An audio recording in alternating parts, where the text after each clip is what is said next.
أعوذ بالله من الشيطان الرجيم بسم الله الرحمن الرحيم. پورا قرآن بھی نہیں سن رہے، آپ کے لیے جو ہے مستقل سنانے کے لیے امام صاحب کا انتظام کیا جاتا ہے، اور جو ہے وہ صبح سے لے کر شام تک محنت کر کے آپ کو قرآن مجید سناتے ہیں. تو جو قرآن مجید سننا بھی اب کوئی مشکل ہو رہا ہے کہ درمیان میں آپ اٹھ کر چلے جاتے ہیں اور بھاگ جاتے ہیں. تو قرآن کریم فرمایا نبی علیہ السلام نے کہ قرآن کریم لکا و علیکا، قرآن کریم شفاعت کرے گا، قرآن کریم شفاعت کرے گا. تو جو ہے وہ تمہارے لیے شفاعت کرے گا یا تمہارے خلاف شفاعت کرے گا؟ قرآن کریم قیامت کے دن اللہ کے دربار میں جھگڑے گا، یا تو تمہارے لیے جھگڑے گا یا تمہارے خلاف جھگڑے گا. لکا و علیکا کیا معنی یہ ہے کہ جو بندے قرآن کریم کا حق ادا کرتے ہیں، قرآن کریم کا ادب احترام کرتے ہیں، قرآن کریم کی تلاوت کرتے رہتے ہیں اور قرآن کریم کے ساتھ تعلق باقی رکھتے ہیں، ایسے بندوں کے لیے قرآن کریم اللہ کے دربار میں درجات کے بلند ہونے اور جو ہے جنت کے اندر اونچے مقام ملنے کے لیے اللہ کے یہاں جھگڑے گا اور کہے گا اللہ اس بندہ جو ہے مجھے پڑھا کرتا تھا، میرے حقوق ادا کیا کرتا تھا، مجھ پر عمل کیا کرتا تھا، اے اللہ اس کو جنت کے اندر اور مقام عطا فرما، اس کو اور درجہ عطا فرما. اللہ کے یہاں یہ آپ کے حق میں جھگڑے گا. اور قرآن کریم جو ہے بعض بندوں کے حق میں کہے گا اے اللہ یہ وہ ہیں جنہوں نے مجھے سنا نہیں ہے، جنہوں نے مجھے پڑھا نہیں ہے، اور یہ وہ ہیں جنہوں نے مجھ پر عمل کیا نہیں ہے، اے اللہ انہیں جہنم میں ڈال دے، انہیں جنت عطا نہ کرنا، انہیں جہنم کے اندر جو ہے داخل دے. کہہ کر کے قیامت کے دن وہ جو ہے خلاف گواہی دے گا، آپ کے خلاف جھگڑا کرے گا اور آپ کو جو ہے اللہ تبارک و تعالیٰ کے دربار میں جہنم کے جو ہے جانے کی سفارش کرے گا. تو قرآن کریم یا تو جو ہے بندوں کے حق میں جو ہے جھگڑا کرتا ہے یا بندوں کے خلاف میں جھگڑا کرتا ہے. تو جو بندے قرآن کا حق ادا کرتے ہیں جو ہے ان کے لیے تو جو ہے قرآن کریم جنت میں درجات کی بلندی کے لیے اللہ کے یہاں جھگڑا کرتا ہے. اور جو اس کا حق ادا نہیں کرتے ان کے لیے قرآن کریم قیامت کے دن جو ہے ان کے خلاف میں جھگڑتا ہے. تو لہذا ہر بندے کو چاہیے کہ قرآن کریم کے ساتھ محبت کرے، قرآن کریم کے جو ہے ہم پڑھیں. تو ایسے گفتگو ہوتی ہے تو لوگ بڑے آسانی سے کہتے ہیں حضرت ہمیں قرآن کریم آتا نہیں، ہمیں قرآن کریم آتا نہیں. اب یہ نہیں آتا یہ کوئی عذر نہیں ہے، نہیں آتا یہ کوئی عذر نہیں ہے.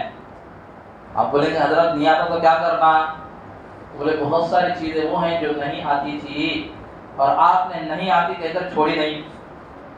مثال کے طور پر فون ہے، 10 سال 15 سال پہلے اس کو وجود ہی نہیں تھا، اور اب تک آپ جو ہے چند سال پہلے آپ جانتے ہی نہیں تھے.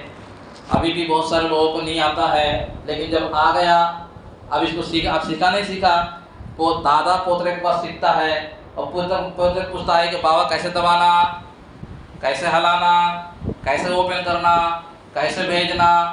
سیکھتے ہیں نہیں سیکھتے ہیں؟ سیکھ رہے ہیں. نہیں آتا تھا تو معلوم کر رہے ہیں، سیکھتے ہیں. اس سیکھنے کے لیے ہم یہ نہیں کہتے نہیں آتا آپ کو مجھے چھوڑ دو، چھوٹا فون لاؤ، چھوٹا فون استعمال کروں گا. نہیں، اس کو سیکھتے ہیں، معلوم کرتے ہیں.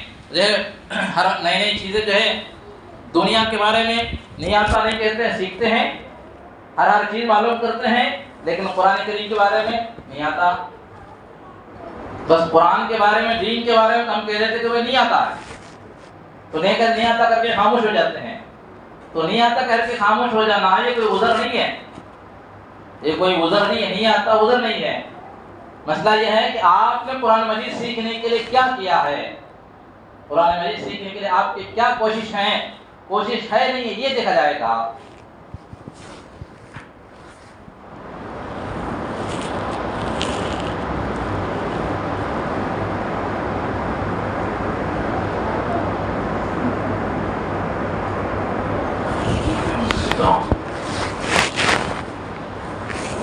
دیکھیے قرآن کریم اور دین علم سیکھنے کے لیے محنت شرط ہے. محنت کریں گے تو قرآن کریم بھی آئے گا، دین علم بھی آئے گا. 2-4 واقعات آپ کو سناتا ہوں، پھر میں اپنی بات رکھوں گا. حضرت صحابہ کرام رضوان اللہ تعالی اجمعین یہ جو ہے قرآن مجید جو سیکھتے تھے، دین علم جو سیکھتے تھے، اس کے لیے انہوں نے محنتیں کی ہے.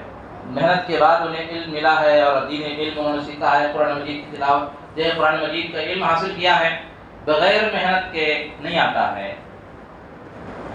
چنانچہ ایک صحابی رسول مولانا تقی عثمانی صاحب نے اپنی کتاب میں لکھا ہے کہ ایک صحابی تھے جن کے جو ہے بہت زیادہ جانور تھے, جس کی وجہ سے وہ مدینے کے باہر رہتے تھے. اب مدینے میں کیونکہ ان سے آنا جانا روزانہ آنا جانا مشکل تھا, ممکن نہیں تھا.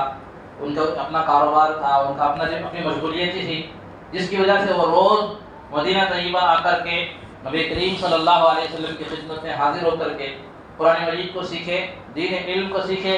ان کے لیے ممکن نہیں تھا, وہ اپنے یہاں اپنے کام میں مشغول رہتے تھے, لیکن دل میں شوق تھا کہ قرآن کریم کو سیکھا جائے, نبی علیہ السلام کی تعلیمات کو حاصل کیا جائے. اب شوق تھا تو انہوں نے جو ہے یہ راستہ اختیار کیا کہ وہ یہ کام کرتے تھے کہ اپنے بکریوں کو لے کر جاتے, لے جا کر کے جنگل میں ایک جگہ چرنے کے لیے چھوڑتے. پھر چھوڑنے کے بعد اس راستے پر چلا آتے جو راستہ مدینے سے واپس آتا ہے. مدینے سے آنے والے راستے پر جا کے کھڑے ہو جاتے, اور مدینے سے جو کوئی بندہ آتا اس بندے سے سلام کرتے اور سلام کر کے پوچھتے کہ آپ جو ہے آقا جناب محمد رسول اللہ صلی اللہ علیہ وسلم کی خدمت سے آ رہے ہیں. اگر وہ کہتے ہیں ہاں میں حضور صلی اللہ علیہ وسلم کی خدمت میں حاضر ہو کے آ رہا ہوں, میں حضور صلی اللہ علیہ وسلم کی مجلس میں جا کے آ رہا ہوں, پھر کہتے ہیں کہ آپ اللہ کے واسطے نبی علیہ السلام نے آپ کو جو کچھ سکھلایا ہے وہ مجھے سکھلا کر کے جائے, مجھے بتلا کر کے جائیں. ان کے جو ہے ان سے عاجزی کرتے اور منت کرتے اور ان سے وہ چیزیں وہاں وہیں پر جو ہے سیکھ لیتے. پھر جو ہے اپنے نئے کام میں لگ جاتے. روزانہ ایسے ہی کرتے کہ اپنے جو ہے جانوروں کو لے کر آتے اور چرنے کے لیے جنگل میں چھوڑ دیتے, آ کر کے سڑک پر کھڑے ہو جاتے, اور کوئی بندہ آنے والا ہوتا پوچھ لیتے کہ بھائی تم حضور کے پاس جا کر آئے ہو, مسجد نبی صلی اللہ علیہ وسلم میں جا کر آئے ہو اور دینی مجلس میں جا کر آئے ہو, تو کیا سیکھے ہو ذرا مجھے بتلاؤ.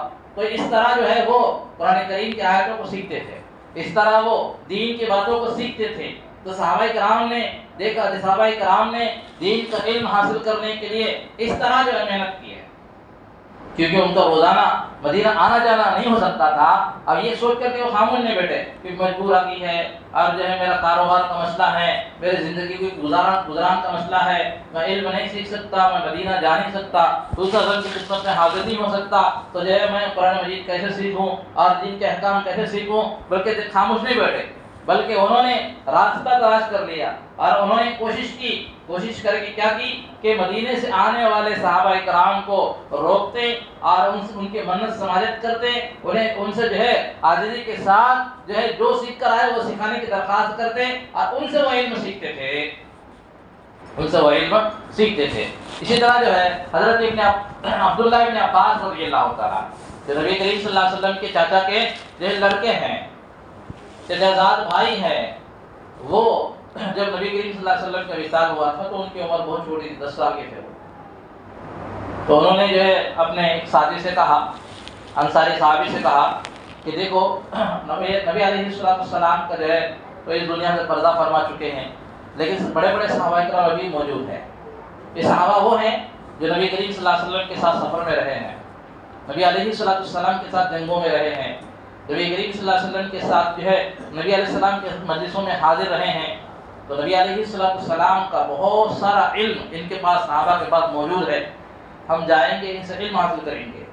اس انصاری صحابی کے بچے نے کہا اے عبداللہ, کیا تمہارا گمان ہے کہ لوگ تم سے آ کر جو ہے علم سیکھیں گے اور تم سے مسئلے پوچھیں گے, جبکہ بڑے بڑے صحابہ کرام موجود ہیں, حضرت ابوبکر رضی اللہ عنہ موجود ہے, عمر رضی اللہ عنہ موجود ہے, حضرت عثمان غنی رضی اللہ عنہ موجود ہیں, حضرت علی رضی اللہ تعالیٰ موجود ہے, ابی بن کعب رضی اللہ عنہ موجود ہے, معاذ بن جبل رضی اللہ عنہ موجود ہیں. اتنے بڑے بڑے صحابہ کرام موجود ہیں, اور لوگ آ کر آپ سے علم سیکھیں گے, آپ سے پوچھیں گے, تو وہ ان سے پوچھ لیں گے, وہ ان کو جواب دے دیں کہ ہمیں اس کے پیچھے پڑنے کی ضرورت نہیں. لیکن عبداللہ بن عباس رضی اللہ عنہ کو بے چینی تھی, علم سیکھنا تھا, اور جو ہے تو انہوں نے ایک اختیار کیا کہ یہ صحابہ کرام کے پاس جاتے, اور صحابہ کرام کے پاس جا کر کے نبی علیہ السلام کے جو بھی انہیں احادیث ان کے ہاں موجود ہوتی, جو بھی واقعہ انہیں پتہ ہوتا, وہ معلوم کرتے, اس کو جو ہے حاصل کرتے. چنانچہ عبداللہ ابن عباس رضی اللہ عنہ کا معمول یہ تھا کہ جو ہے وہ اب کیونکہ صحابی کے پاس جاتے تو صحابی نہیں ہوتے تھے، کئی سفر جو ہے اپنے کام میں چلے جاتے تھے اور کئی اور جگہ ہوتے تھے، ملاقات نہیں ہوتی تھی، تو اس لیے کیا کرتے تھے کہ دوپہر کے وقت میں جب صحابہ کرام گرمی کی وجہ سے آ کر کے گھروں کے اندر آرام کر رہے ہوتے ہیں، خیر اللہ کر رہے ہوتے ہیں، اس وقت میں یہ جو ہے ان کے گھر چلے جاتے تھے. اب گھر جاتے ہیں تو معلوم ہوتا کہ وہ صحابی آرام کر رہے ہیں، خیر اللہ کر رہے ہیں، سو رہے ہیں، تو وہ ان کی دہلیز پر وہیں بیٹھ جاتے ہیں. گرمی کا زمانہ ہوتا، خوب جو ہے گرم ہوائیں چلتی اور ریت آ کر کے جسم پر پڑ رہا ہوتا، پھر بھی آپ جو ہے ان کی چوکھٹ پر دہلیز پر وہیں بیٹھے رہتے یا وہی جو ہے لیٹے رہتے. اب وہ صحابی جب اڑتے باہر تشریف لاتے تو دیکھتے کہ نبی علیہ السلام کے چچا زاد بیٹے، چچا زاد بھائی آئے ہیں، تو خوش آمدید کہتے اور ان کا ویلکم کرتے اور بولتے کہ کب تشریف لائے. کہا کہ میں پھر دیر ہوا آ کر کے. اللہ کے بندے تم کیوں آئے؟ ہمیں بلا دیتے ہم آ جاتے. تم تو اللہ کے نبی علیہ السلام کے بھائی ہو، چچا کے لڑکے ہو، حکم کر دیتے تو ہم چلے آتے. تو وہ کہتے نہیں، میں اپنی غرض سے آیا ہوں، اپنی طلب سے آیا ہوں، اجے میں اپنے کام کے لیے آیا ہوں کہ آپ نبی علیہ السلام کے ساتھ فلاں سفر میں رہیں، اس سفر میں کیا جو واقعہ پیش آیا آپ ذرا مجھے سنائیں. اس طرح جو ان سے اس واقعے کو سنتے اور نبی علیہ السلام کے حدیث کو جو آپ ان سے لیتے. اس طرح حضرت عبداللہ ابن عباس رضی اللہ تعالیٰ عنہ صحابہ کرام کے چوکٹ پر جا کر دوپہر کی گرمی کو برداشت کر کے اور جو ریت جسم پر پڑتا اور کپڑوں پر پڑتا برداشت کر کے آپ علم سیکھتے تھے. علم سیکھنے کے لیے اس طرح انہوں نے محنت کی. پھر جو ہے دیکھے کہ اللہ تبارک و تعالیٰ نے انہیں کیسا جو ہے امام بنایا اور جو ہے کس طرح جو ہے انہیں علم مقام ملا اور جو کس طرح وہ مفسر قرآن بنے. بڑے صحابہ میں کس طرح جو ان کی جو سمجھ اور قرآن کریم کے اندر ان کی کیا فہم اور کیا مقام ہے. سیدنا عمر رضی اللہ تعالیٰ ان کو اپنے پاس قریب بٹھاتے تھے. بڑے بڑے صحابہ کرام کے ساتھ ان کو بٹھاتے تھے. کسی کو اعتراض ہوا، کہنے لگے کہ عمر رضی اللہ تعالیٰ کیا بات ہے کہ آپ کے دربار میں بڑے بڑے صحابہ ہوتے ہیں، علم کے پہاڑ ہوتے ہیں، مگر ساتھ میں یہ نوجوان بچہ کیوں ہوتا ہے؟ انہوں نے فرمایا کہ جو ہے تم اس نوجوان بچے پہ تمہیں جو ہے شک ہے تو ذرا ان کے علم کو دیکھو، ان کا جو ہے قرآن کریم کے اندر کیسی جو ہے پکڑ ہے. کہا مفسر قرآن کا جنہیں لقب ملا ہے، قرآن کریم کی تفسیر سمجھنے میں جو ہے عبداللہ بن عباس رضی اللہ تعالیٰ کی جو ہے تفسیر بڑے معنی رکھتی ہے. اللہ تبارک و تعالیٰ نے جو قرآن کریم کی تفسیر کا خاص جو ہے علم عطا فرمایا ہے. اس لیے سیدنا عمر رضی اللہ تعالیٰ ایک زمانے کے بعد جو ہے ان کو اپنے ہاتھ دربار میں بٹھاتے تھے، بڑے صحابہ کے ساتھ انہیں جو ہے پورا درجہ دیتے تھے. تو وہ کیسے ملا؟ محنت کی بات کہ یہ صحابہ کے در پر جاتے، صحابہ کے گھر پر جاتے اور جو ہے دوپہر کی گرمی کو برداشت کرتے. ایسے جو ہے انہوں نے علم حاصل کیا، تب جا کر کے جو ہے انہیں وہ مقام ملا ہے. اور اسلاف کی زندگی میں دیکھے تو جو ہے امام احمد بن حنبل رحمۃ اللہ علیہ کے زمانے میں ایک بندہ جن کا نام تھا بقی الدین. یہ انہوں نے امام احمد بن حنبل رحمۃ اللہ علیہ کے بارے میں سنا کہ بھئی امام احمد بن حنبل رحمۃ اللہ علیہ بہت بڑے محدث ہیں، بہت بڑے عالم دین ہیں. تو جو ہے انہوں نے خواہش کی کہ میں ان کے پاس جاؤں اور جا کر کے علم سیکھوں.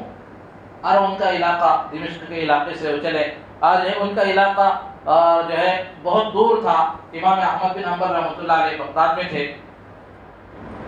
اور جو ان کا علاقہ ان کے علاقہ بہت دور تھا. وہ کہتے ہیں کہ پھر میں نے کشتی لے کر کے کرائے پر کشتی لے کر کے جو ہے میں چل پڑا، کیونکہ میرے ملک اور جو ہے ان کے ملک کے درمیان میں سمندر پڑتا تھا. تو سمندر پار کرنے کے لیے میں نے کشتی کرائے پر لی اور کرائے پر کشتی لے کر چلا. پھر اللہ تبارک و تعالیٰ کرنی ایسی ہوئی کہ جو ہے کشتی والا بندہ راستہ بھول گیا اور ہم دریا میں چل پڑے. چلتے چلتے جو ہے پھر ہماری کشتی جو ہے طوفان کے اندر آ گئی. پھر جو ایسا ہوتا کہ طوفان کی لپیٹوں میں کشتی جو ہے اچھل کے پڑتی تھی اور جو ہمیں الٹی آنی شروع ہوتی تھی. کئی دن گزر گئے، ہوتے ہم نے گمان کر لیا کہ اب تو چاروں طرف پانی ہے اور طوفان کا مسئلہ ہے، بس یہی پانی میں ختم ہو جائیں گے. پھر اللہ تبارک و تعالیٰ نے کرم فرمایا کہ کئی دنوں کے بعد جو ہے طوفان ختم ہو گیا اور کشتی کسی ساحل پر پہنچی. تو جو ہے جب میں اترنے کے بعد وہاں کے لوگوں سے معلوم کیا کہ بھئی یہاں سے یہاں سے جو ہے کوفہ کتنے دور ہے؟ تو لوگوں نے بتلایا کہ جو ہے اتنے دور تقریباً 600-700 میل کا راستہ ہے۔ کہا ٹھیک ہے 600-700 میل کا راستہ میں پیدل ہی طے کرتا ہوں۔ تو چوروں نے جو اپنا سامان لیا اور سر پہ رکھا اور دن بھر چلتے، پھر جو ہے آرام کر لیتے، پھر چلتے آرام کرتے، اس طرح جو ہے کئی دن چلتے چلتے چلتے چلتے پہنچے، اپنے مقام پہ پہنچے۔ جب مقام کو پہنچے تو شہر میں داخل ہونے سے پہلے وہاں کے لوگوں سے پوچھا، ایک بندہ شہر سے آ رہا تھا، اس بندے سے پوچھا کہ بھائی امام احمد بن حنبل رحمۃ اللہ علیہ کہاں ہے؟ اس نے پوچھا کیوں ہے، کیا بات ہے؟ تو انہوں نے کہا کہ حضرت ایسا مسئلہ ہے کہ میں بہت دور سے آ رہا ہوں، مجھے امام صاحب سے جو ہے علم حاصل کرنا ہے، میں علم حاصل کرنے کی تمنا اور خواہش لے کر آیا ہوں۔ تو اس بندے نے کہا کہ ٹھنڈی سانس بھری اور اس نے کہا کہ تمہاری یہ خواہش پوری نہیں ہوگی، اس لیے کہ امام وقت نے امام احمد بن حنبل رحمۃ اللہ علیہ کو کسی بات سے ناراض ہو کر کے انہیں جو ہے اپنے گھر کے اندر بند کر دیا ہے، وہ ہاؤس ارسٹ ہو چکے ہیں، گھر کے اندر جو ہے انہیں قید کر لیا گیا ہے، کوئی بندہ ان سے مل نہیں سکتا ہے، وہ کسی سے مل نہیں سکتے ہیں، اب تم ان سے علم حاصل نہیں کر سکتے، تمہاری خواہش پوری نہیں ہوگی۔ یہ سن کر کے دل کو بڑی چوٹ پہنچی، اللہ میں اتنی تکلیف سے آ رہا ہوں اور اتنے دور سے آ رہا ہوں، یہاں جو ہے یہ عالم ہے۔ میں نے کہا چلو شہر میں جا کے دیکھتے، آ گئے ہیں اللہ کوئی راستہ نکال دیں گے۔ تو میں شہر میں داخل ہو گیا، داخل ہو کر کے ایک چھوٹا سا کمرہ لیا، پھر جو ہے میں لوگوں سے معلوم کیا کہ بھئی یہاں علم حدیث کا کوئی درس ہوتا ہے، تو بتلایا کہ جامع مسجد کے اندر علم حدیث کا درس ہوتا ہے۔ تو میں گیا جامع مسجد میں اور درس جو ہے حدیث میں بیٹھ گیا، اور وہاں کا دستور یہ تھا کہ امام حدیث جب حدیث پڑھاتے تو وہ جو امام حدیث جرح و تعدیل کے امام تھے، جرح و تعدیل کے امام کے معنی یہ ہیں حدیث کے جو راوی ہیں، حدیث کی روایت کرنے والے ہیں، ان کے اوپر ان کے حالات کو بیان کرتے تھے کہ بھئی یہ راوی کیسے ہیں، یہ ثقہ ہے کہ غیر ثقہ ہے، یا عادل ہے کہ عادل نہیں ہے، اور یہ حدیث کے جو نقل کرنے والے کیسے ہیں، ان کے اوپر جو ہیں ان کے حالات کو جاننے والے تھے، جنہیں کہتے ہیں جرح و تعدیل کے امام۔ تو وہ جو ہے وہ جرح و تعدیل کے امام تھے، حدیث کے نقل کرنے والے جو افراد ہیں ان افراد کی زندگیوں کے اچھی طرح جاننے والے تھے، ماہر تھے۔ تو حدیث بیان کرتے، پھر اس کے بعد جو ہے رجال پر گفتگو کرتے اور حدیث کے نقل کرنے والوں کے لوگوں پر گفتگو کرتے، تو لوگ سوال کرتے تو جواب دیتے رہتے۔ وہاں کا جو ہے دستور یہ تھا کہ ان کی مجلس میں دستور یہ تھا کہ ایک بندے کو ایک سوال کرنے کا موقع ہوتا تھا، کیونکہ بہت سارے لوگ ہوتے تھے تو ہر بندے کو سوال کرنا تھا، ایک ہی بندہ کئی سوال کر لیتا تو بہت سارے لوگوں کو موقع نہیں ملتا، اس لیے وہاں دستور یہ بنا رکھا گیا تھا کہ ایک بندے کو ایک سوال کرنے کی اجازت ہو، تاکہ بہت سارے بندے کو سوال کرنے کا موقع مل جائے۔ ابھی کیونکہ نئے تھے تو انہیں یہ معلوم نہیں تھا، تو لہٰذا جو ہے یحییٰ بن معین جو حدیث کے استاد تھے انہوں نے حدیث پڑھائی، پھر جو ہے رجال پر گفتگو شروع ہو گئی، تو انہوں نے کھڑے ہو کر کے سوال کیا کہ حضرت فلاں صاحب کے بارے میں آپ کیا کہتے ہیں؟ انہوں نے کہا کہ وہ تو جو ہے بڑے ثقہ آدمی ہیں، بڑے مشہور آدمی ہیں، ان سے حدیث لے سکتے ہیں، وہ بڑے جو ہے متقی اور پرہیزگار آدمی ہیں۔ پھر انہوں نے دوسرا سوال کرنا چاہا تو لوگوں نے جو ہے چادر کھینچا اور کہا کہ بیٹھ جاؤ، جہاں ایک ہی سوال کرنے کا جو ہے موقع، دوسرا سوال کرنے کی اجازت نہیں ہے۔ تو یہ رونے لگے اور کہنے لگے کہ میں بہت دور سے آیا ہوں اور مجھے یہاں کا جو ہے اصول پتہ نہیں ہے۔ تو لوگوں نے کہا چلو ٹھیک ہے ایک اور سوال کر لو، تو انہوں نے کہا کہ اگر مجھے پتہ ہوتا تو یہ دوسرا سوال ہی پہلے کر دیتا ہوں، اصل تو میرا یہ سوال کرنا تھا، اس سوال کرنے سے پہلے میں نے تمہید باندھنے کے لیے دوسرا سوال کیا ہے۔ سوال یہ ہے کہ آپ بتائیے کہ امام احمد بن حنبل رحمۃ اللہ علیہ کے بارے میں آپ کیا کہتے ہیں؟ جب انہوں نے زور سے مسجد میں یہ جملہ کہا امام احمد بن حنبل رحمۃ اللہ علیہ کے بارے میں آپ کیا کہتے ہیں، اب سب لوگ چپ ہو گئے، خاموش ہو گئے، ایسا لگتا سب کو سانپ سن گیا، کیونکہ حکومت کے جو ہے بادشاہ نے انہیں بند کر دیا تھا، بادشاہ نے انہیں قید کر دیا تھا۔ اب جو بھی بندہ ان کی تائید کرتا اس کے ساتھ جو ہے بادشاہ کا رویہ بہت غضبناک ہوتا، پولیس کو پتہ چلتا تو جو پولیس کوڑے مارتی تھی۔ اب لوگوں نے نام سنا تو ایک دم سہم گئے، خاموش ہو گئے۔ یحییٰ بن معین بھی جو کچھ دیر خاموش ہو گئے اور سر جھکا لیا، اس کے بعد سر اٹھایا اور کہا کہ امام احمد بن رحمۃ اللہ علیہ یہ تو امام المسلمین ہیں، یہ جو ہے مسلمانوں کے جو امیر ہے، امام ہے، جو باقی الدین کہتے ہیں کہ جب میں نے جملہ سنا تو مجھے دل میں اور بھی خواہش ہو گئی، مجھے کیسے بھی امام احمد بن حنبل رحمۃ اللہ علیہ سے علم حاصل کرنا ہے۔ تو میں نے اپنے بازو والے بندے سے کہا کہ بھائی مجھے امام صاحب کا گھر بتا، جس گھر کے اندر انہوں نے قید کیا ہوا ہے، اوزارش کر کے ہے نا، تو وہ گھر بتا۔ اس نے کہا کہ نہیں بابا نہیں، اگر پتہ چل جائے، کوئی پولیس والا دیکھ لے، کوئی انٹیلیجنس والا بندہ دیکھ لے تو جو ہمیں بھی اندر ڈال دے گا۔ تو کہا کہ نہیں ٹینشن نہ لے، بس ایسا کرتے ہیں کہ اس گلی میں لے چل، اور ہاتھ سے اشارہ نہ کر رہا، جب گھر آ جائے تو پلکوں سے اشارہ کر دینا، آنکھوں سے بتا دینا کہ گھر ادھر ہے کہ ادھر ہے، بس میں اس گھر کو نشان پکڑ لوں گا، پھر میں جو کرنا ہے کروں گا، تو آگے چلا جا۔ کہا ٹھیک ہے، اتنا تو کر سکتا ہوں۔ تو کہا وہ لے کر گیا اس گلی میں، جب گھر آیا تو اشارہ کر دیا کہ یہ گھر ہے، پھر وہ آگے چلا گیا۔ اب انہوں نے گھر دیکھ لیا، گھر نشان پکڑ لیا۔ اب اس کے بعد اپنے کمرے پر آئے، کمرے پر آ کر سوچنے لگے کہ کیسے میں حضرت کے پاس جاؤں، حضرت تو جو ہے حراست میں ہیں، اوسرش ہو کر کے ہیں، کوئی بندہ ان سے مل نہیں سکتا، یہ کسی سے مل نہیں سکتے، اگر کوئی ملنے کے لیے جاتا تو پولیس انہیں پکڑتی اور انہیں کوڑے مارتی، اور جو ہے بڑا مشکل معاملہ ہے، کیا تدبیر اختیار کروں، کیسے ان کے پاس جاؤں۔ تو میں جو رات بھر غور کرتا، طرح طرح کے ترکیبیں سوچتا، پھر آخر اللہ تبارک و تعالیٰ نے میرے دل کے اندر یہ بات ڈالی۔ تو میں نے کیا کیا، صبح اٹھنے کے بعد پھر میں نے اپنے گھٹنے کو کپڑا باندھ دیا، جیسے کہ جو ہے گھٹنے کو چوٹ لگنے پر، مار لگنے پر کوئی بندہ کپڑا باندھ لیتا ہے، اس طرح میں نے کپڑا باندھ دیا۔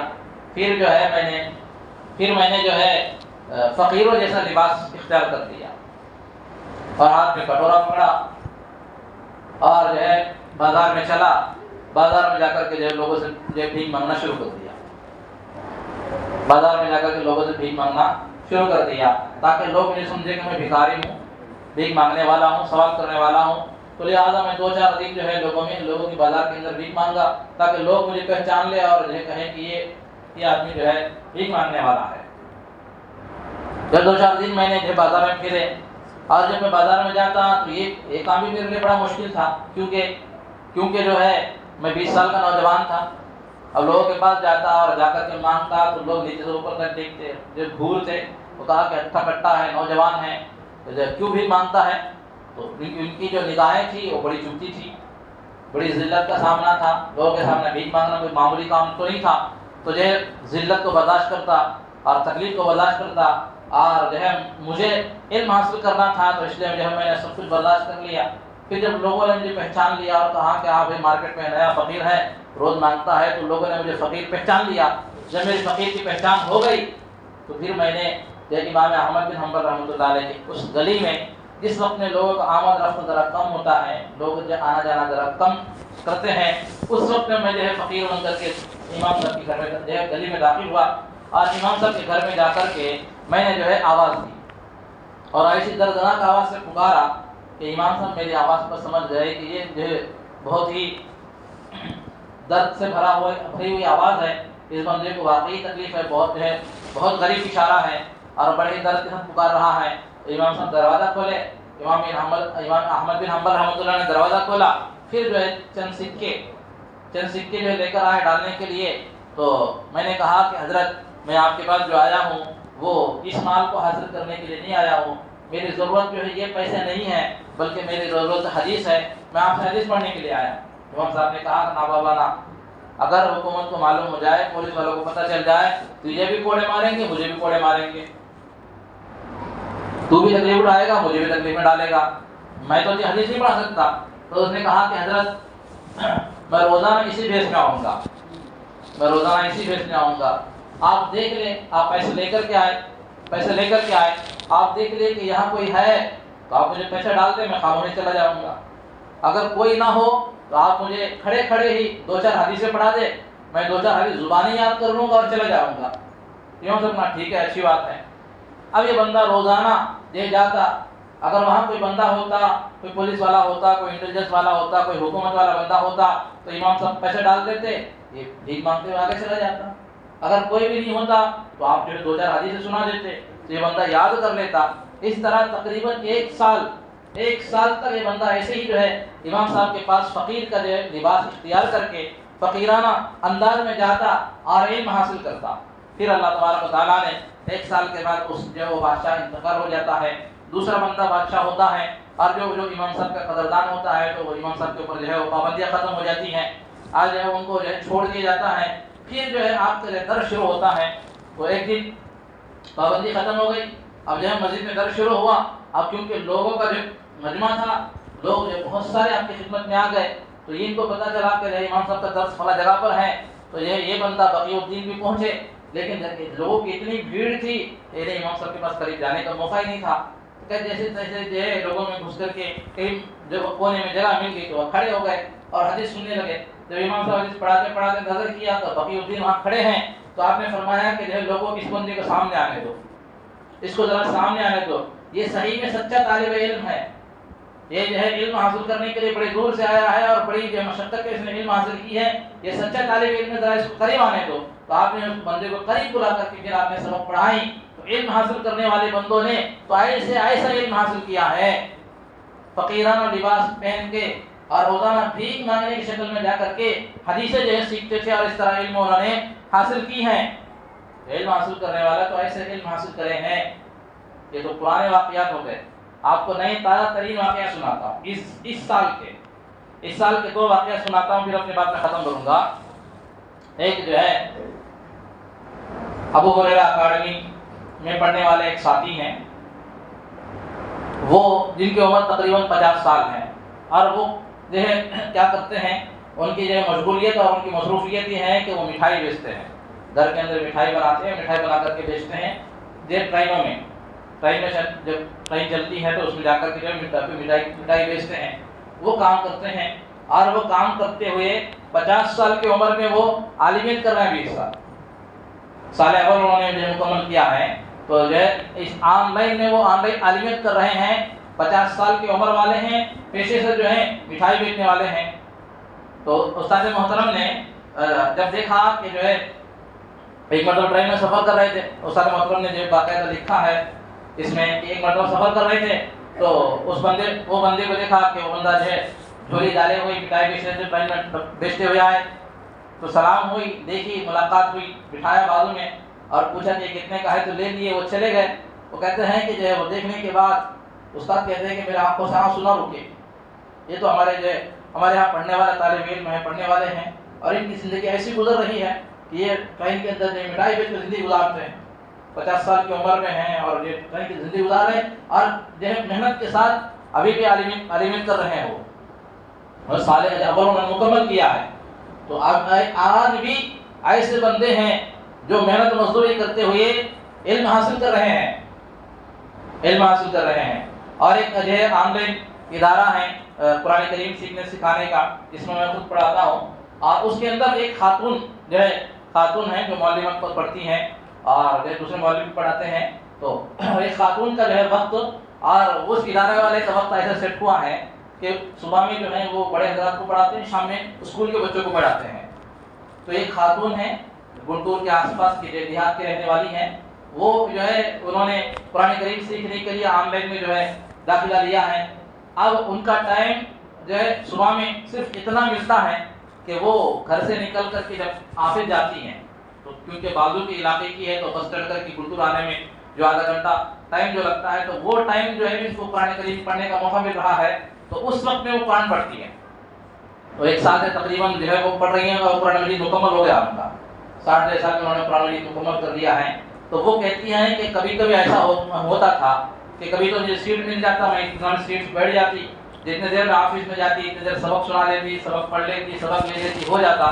کبھی کبھی ایسا ہوتا کہ کچھ موقع پر جو ہے بس فل ہوتی اور جو ہے بیٹھنے کی جگہ نہیں ملتی, تو کھڑی لٹک کر ہی جو ہے میں قرآن کریم سناتی اور قرآن کریم کا سبق لیتی. ایسے بھی جو ہے دن گزرے ہیں کہ کھڑے ہی جو ہے قرآن سنانا پڑتا تھا اور قرآن مجید جو ہے پڑھنا پڑتا تھا. تو پڑھنے والی بندی نے جو ہے ایسے بھی ابھی گزشتہ سال جو ہے انہوں نے قرآن مکمل کیا ہے کہ بس میں ٹھہر کر کھڑے ہو کر کے قرآن کریم سن رہی ہے, قرآن کریم سنا رہی ہے. ایسے بھی جو پڑھنے والی بندیاں پڑھ رہی ہے. تو آج ہم یہ کہہ دیں کہ ہمیں قرآن کریم آتا نہیں ہے, تو آتا نہیں ہے اللہ کے یہاں گزر نہیں ہے. دنیا کے بارے میں ہم سب کچھ سیکھتے ہیں, تو قرآن کریم کیوں نہیں سیکھتے؟